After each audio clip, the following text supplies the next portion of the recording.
Okay, so a good day to everyone. So, just like what I've said last meeting, I will send you a video lecture on the skeletal system, muscular system, and I hope even endocrine system, so that we can skip those systems, um, and then we can go to the fourth system during our face-to-face discussion, so that we can save time.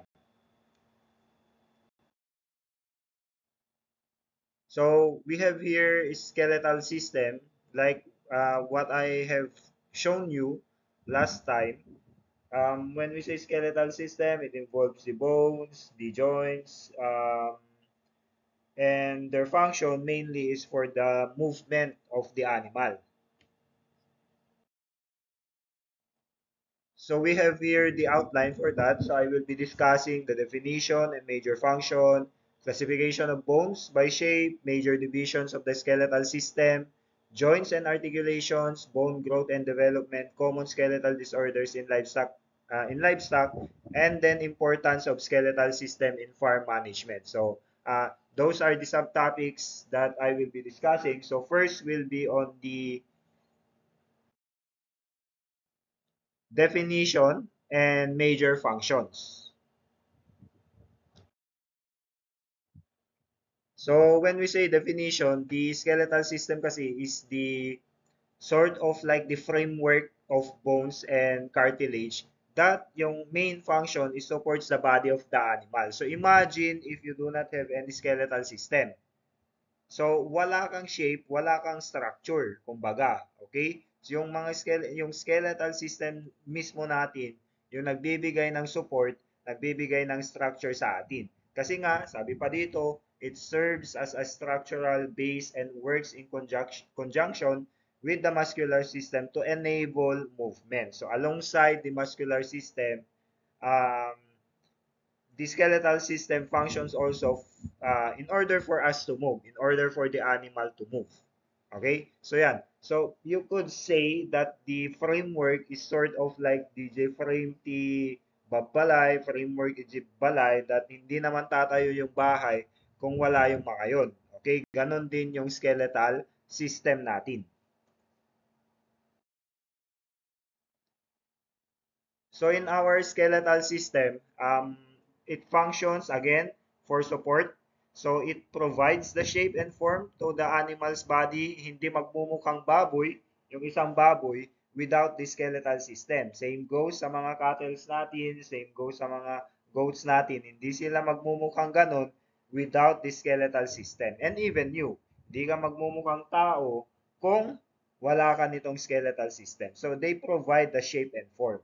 Then another one is that they provide protection. So, yung skeletal system natin, it also acts as a shield. Kumbaga parang first line of defense against impact um, doon sa mga vital organs natin. Ano ba yung mga pinaka-vital na organs natin? You have your brain. Kaya nga may bungo ka, may skull ka in order to protect the brain. And then you also have the heart. Kaya nga may ribs ka in order to protect the heart. So they also serves for protection. And then for movement. So it works with muscles to allow locomotion. So yung mga naka-attach na muscles doon sa bone, they are the ones that will contract and hindi makakagalaw yung animal without those muscles attached to the bones. So, alongside the muscle, it allows for movement. Then, mineral storage also. So, the bones store essential minerals like calcium and phosphorus. Kaya nga, meron tayong tinatawag na bone meal na feedstuff kasi nga it is a great source of calcium and phosphorus. Kasi nga yung mga bones natin, they store essential minerals like calcium and phosphorus. And then ito yung medyo hindi parang familiar yung mga students. The bones actually are the ones that uh, form or the site where the blood cells formed. So, specifically doon sa bone marrow. Then, they also acts as a fat storage. So yung mga yellow bone marrows natin will store yung mga lipids. Okay? So yan yung mga ano natin, yan yung mga functions. So kung titignan dito sa picture na to, makikita na yung sa bone marrow ng isang bone, doon mabubuo yung mga blood cells natin. Okay? So parang kasing pag sinabi mong ano, bone, wala nang dugo. Yun yung usual na nakikita. Pero in reality, if it is inside or it is on the living organism, dyan nabubuo yung dugo. Okay? Hematopoiesis. Blood cell formation. Okay? Laging tatandaan yan. Now we go doon sa classification of bones by shape. So, common sense, yung bones natin, ano yan, hindi naman lahat pare-pareho ng shape. May mga long bones, may mga short bones, may mga cuboid bones na tinatawag. Okay? So, speaking of long bones, pag sinabing long bones, it is a cylindrical shape ng bone natin that supports weight and movement. So, kung titignan yung body ninyo, alam na ninyo kung saan located yung mga long bones natin. Located yan sa femur, humerus, tibia, basically doon sa arms mo, sa legs mo, doon matatagpuan yung mga long bones. Again, they are cylindrical in shape. So, yung nasa picture, that is cylindrical in shape. More or less cylindrical in shape. Okay? So, laging tatandaan yan. Long bones. Then, you also have short bones. When we say short bones naman, I guess it is kabaliktaran ng long bones. More or less, they are, pag sa long bones, they are cylindrical. Dito sa short bones natin, they are cube shape. So, they also functions for movement, pero dito sa ating short bones, allow for medyo mas precise na movement, finer movements na tinatawag. So, yung mga short bones natin, usually matatagpuan yan sa mga hands natin, yung carpal as well as yung mga sa feet natin, carpal and tarsal bones. Itong mga nandito, those are your carpal bones, and they are color coded to represent yung different bones and their specific names. Scapuloid, lunate, mga ganyan. Okay? So, yan yung short bones. So, makikita naman yung distinguishing characteristic, kumbaga, between a short bone and a long bone. Again, long bone, cylindrical, si short bone, cube shape. Then you also have yung flat bones. Not entirely flat, may mga curves pa rin yan, mga ridges kumbaga, pero compared to our long bones and short bones that they have like this sort of, sa long bone cylindrical, so parang tube shape. Sa short bones ganun din, parang mga cuboid shape. Dito sa flat bones, more or less they are flat. So thin and flat, and they actually are the ones that protect the organs. So, kailangan na larger yung surface area nitong mga ito para sa ganun, they can absorb impact efficiently. Kaya nga mas thinner and flatter itong mga to. So, examples of that, we have scapula, you have ribs, and then you have yung skull natin. All of those will protect the vital organs natin such as the brain, such as the heart, as well as the lungs. Okay? Now we go sa mga irregular bones. When we say irregular bones naman, they do not fit entirely to the definition or description of a long bone, a short bone, or a flat bone because they have this complex shape. So example of those are your vertebrae and pelvis. So hindi mo naman ma-define, is this cylindrical, is this a flat, is this a cuboid shape na ano na bone, hindi naman. Okay? So yung same goes dito sa vertebrae bones natin, they are complex in shape. So they are called irregular bones. Okay? Then you have yung sesamoid bones natin. Laging tatandaan lang sa sesamoid bones, they are embedded in the tendons, reduce friction. So basically, they function to reduce friction. So as an example of this is yung patella. So it is embedded doon sa joint between this one tendon and then the second tendon. So nandun. Purpose niya, again, kasi pag naglalakad ka, tumatakbo ka, itong dalawang bones na ito, naggigit-gitan. So kung wala yung patela, ang mangyayari ngayon, magigit-gitan yung dalawang bones, masakit yon. And then, yung friction, kung wala yung patela, hindi mo masyadong maigagalaw yung ano mo, yung tuhod mo, kumbaga. Kaya dapat meron ito. So those are the important, uh, that is the importance ng sesamoid bones natin. So yan, yan yung mga classifications of bones natin. You have long bones, short bones, flat bones, irregular bones, and then sesamoid bones. Okay? These are the classification of bones, again, by shape.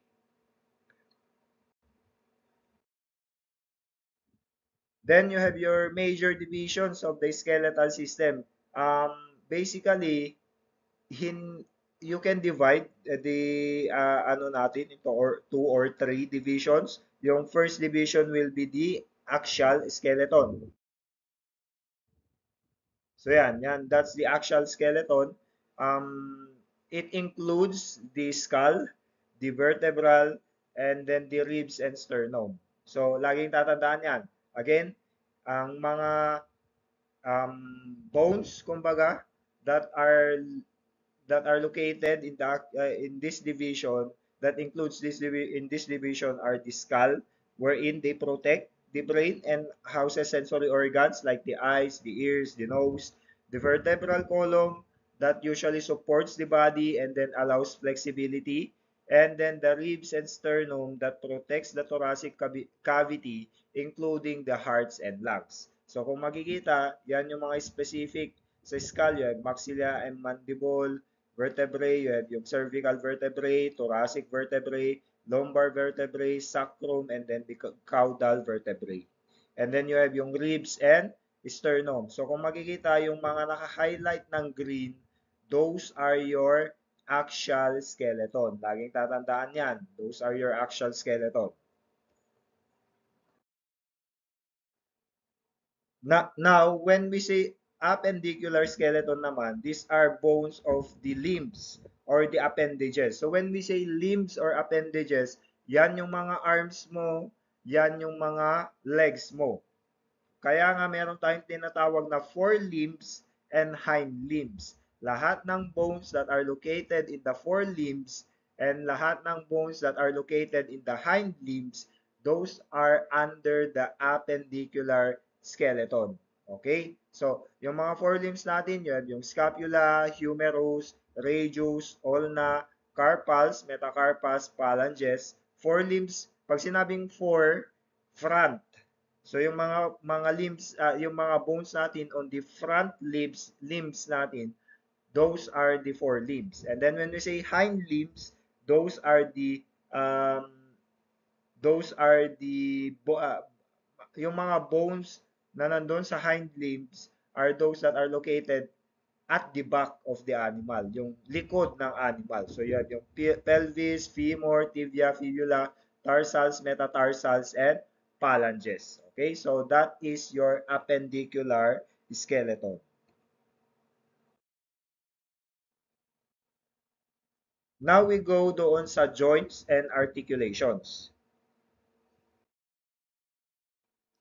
So when we say joints, these are the area where two or more bones meet.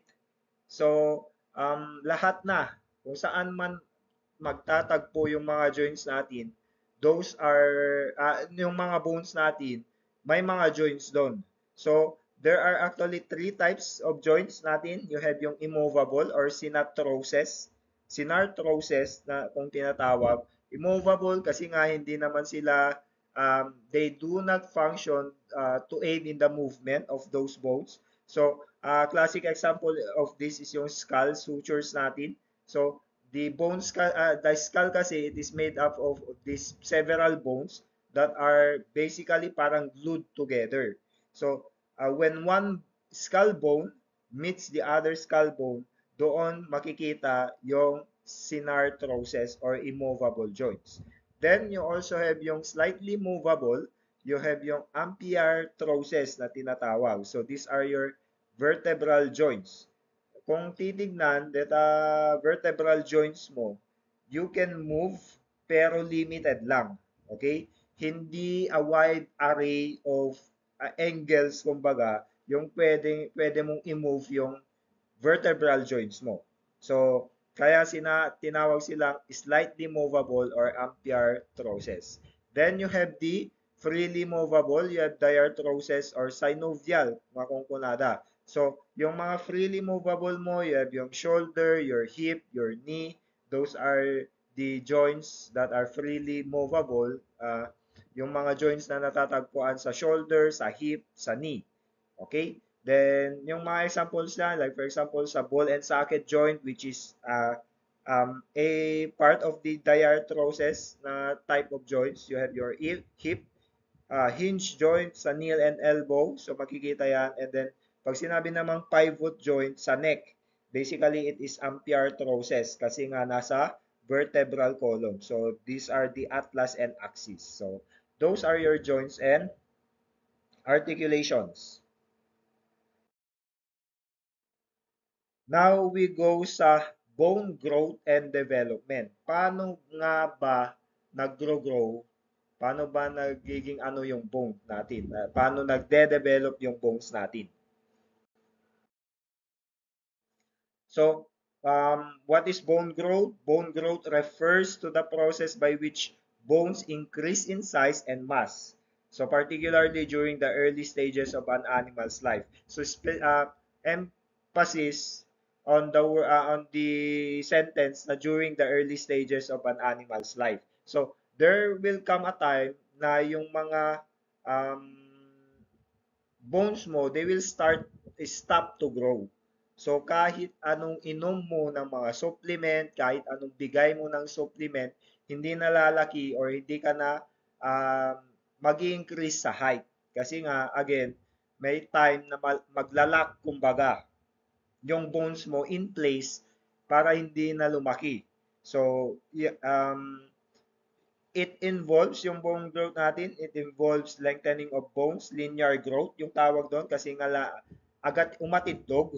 You have widening, thickening of bones, appositional growth naman yung tawag doon. Basically, bumungbong, DJ bones mo, and then maturation and hardening of bone tissue. That is called ossification. Okay? So, yan yung mga type, mga basically under bone growth. You have linear growth, appositional growth, and then ossification. So when it comes to the ossification type, we have what we call as endochondral ossification. So yung chondral ossification, it occurs in the long bone. So basically your femur and your humerus. So the bone replaces a cartilage model and then starts in the diaphysis shaft and progresses towards the epiphysis. Basically, yung endochondral ossification, this is the one that is responsible for lengthening of the bones. So, kung makikita dito, yung diaphysis shaft mo, dito sa part na ito. Okay? Then, in length, ano yan, magle-lengthen and it will progress into the epiphysis. So basically, mag yung maturation from the diaphysis until the epiphysis. Okay? So yan yung endochondral ossification. So when it comes to cells that are involved in bone growth, you have the osteoblast, which is called the bone forming cell. You have yung osteoclast, which is called the bone resorbing cell. And then you have yung osteocytes, which is called the mature bone cells that maintain basically, these are the mature bone cells that maintain the bone tissue. Okay? So yan. Yan yung ano natin, mga cells that are involved in bone growth. So, when it comes to common bone growth disorders, ito yung mga basically parang na-encounter natin na mga disorders, diseases sa animal that involves yung bones natin. So you have yung rickets. Yung rickets natin, it caused by the vitamin D, calcium or phosphorus deficiency. So, ang mangyayari, if you are deficient sa vitamin D, sa calcium or phosphorus, you will have a soft, weak bones that are particularly evident sa mga young animals natin. So, more or less sa mga bata na animals, yung rickets. Laging tatandaan yan. Then, you also have yung um, osteomalacia. Yung osteomalacia naman, these are mineral imbalance in adults. So, it is caused by mineral imbalance naman sa adults. So, ang nangyayari dito, bone demineralization and deformities, nagiging more or less weak yung bones mo. And then dwarfism, it is caused mainly by genetics or hormonal issues. So, ang dwarfism, as the name implies, medyo deformed kasi yung skeleton mo, kaya hindi ka malaki. You will remain the same. Short stature, pandak, kumbaga, ganun. Then, lameness due to rapid growth. So, it is caused by poor mineral imbalance in fast-growing broilers. Basically, ang nangyayari dito is that you have deformed legs, reduced mobility. So kung titignan dito, more or less, aside from dwarfism, most of the condition, disorders that involves the bone actually is caused by minerals or vitamins. So it is necessary talaga na bigyan ng mineral and vitamins yung mga animals natin. Then, when it comes to the importance of bone in livestock or the skeletal system in our sa livestock animals or sa pag-manage sa livestock. So, for growth monitoring. So, pag alam mo yung ano, you have more or less extensive knowledge, you can use it as a cue for like for example sa weaning and breeding time as well as feeding strategies. So aside from that, when it comes to selection, proper skeletal development is one of the trait that usually tinitignan for if the animal is sound for breeding. Then nutrition planning, calcium phosphorus ratio, and vitamin D crucial in rations. Usually kailangan yan in order for it not to be deficient sa animal and in order to prevent any um, deformities, kumbaga, or diseases. Then, disease prevention, early detection of deformities or deficiencies improves productivity and animal welfare. So if you have a knowledge sa skeletal system, then you can detect any or you can know na ay deformed or deficient ito, so you can prevent yung disease from happening. Okay? So with that, that ends our video lecture in the skeletal system. So again, thank you for listening.